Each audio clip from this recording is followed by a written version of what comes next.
the Evergreen Brickworks, for an amazing work on the membership.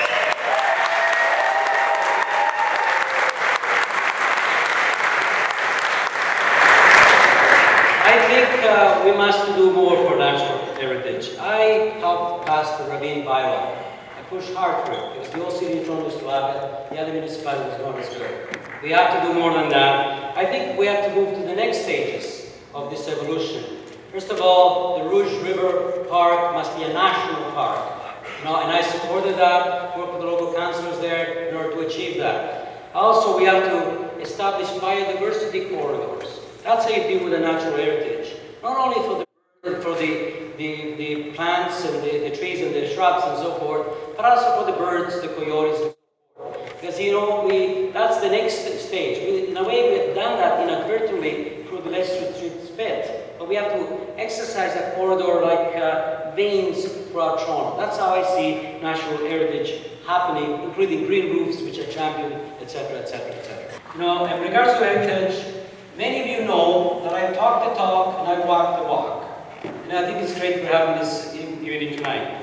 I'm proud of the restoration of the Heritage Building and Exhibition Place, which I led for 15 years, going back to 1985, when I and Sam Snyderman restored the music building which are burned down. Look at the amazing Colosseum, Liberty Grand, Prince's Gate, amazing. I'm also proud of the work that I've done at Fort York, the birthplace of Toronto, for the Fort York Visitor Centre, which is going to be timed for the War of 12 Bicentennial.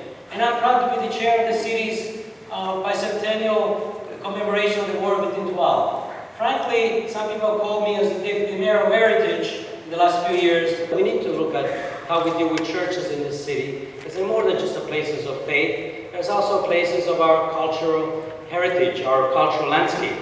Obviously, places like Red Pat Sugar, on the waterfront is part of our cultural landscape. Natural places like the Lake Iroquois shoreline is part of that. Even exhibition place, the CNE, when you go there, the Midway, all that activity, that's a cultural landscape. I think one of the issues that we've had is how do you exactly define it and how you grapple with it. As mayor, I would be very much interested in hearing the thoughts of those who know more than I do, many of which are in this room, to see how we can make it into reality, because we have to make it into reality. If you're trying to run a city as complex as Toronto, Canada's largest city, you better have somebody who's got experience.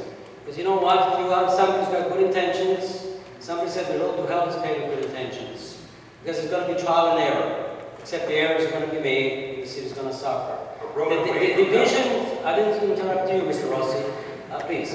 My vision of Toronto is one of an amazing city that can be a fantastic city. People dreamed of this city in the past generation. That's why we are now the 4th best city in the world to experience culture, according to a magazine out of Washington, D.C. And that means you have to invest in a city, in its future, be it in infrastructure like transit, or in people, or in heritage. Joe Pantalone has done the walk. Go look at Exhibition Place, the amazing heritage buildings there. Go speak to Stephen Oro, who endorses me in terms of the work that we've done with Fort York, the 170th anniversary, and the Bicentennial War 12. I support the Toronto Museum, at Old City Hall. That will tell the story, and frankly, it's not a waste of money, Mr. Smitherman, Mr. Ross, Mr. Ford. It's an investment.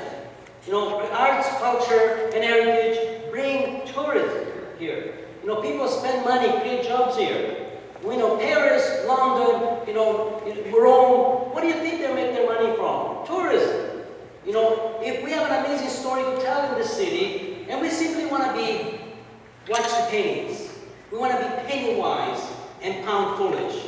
I think this is the kind of thinking that will lead us to become a Buffalo, frankly, or a Cleveland. And I'd rather become a Paris or a Rome rather than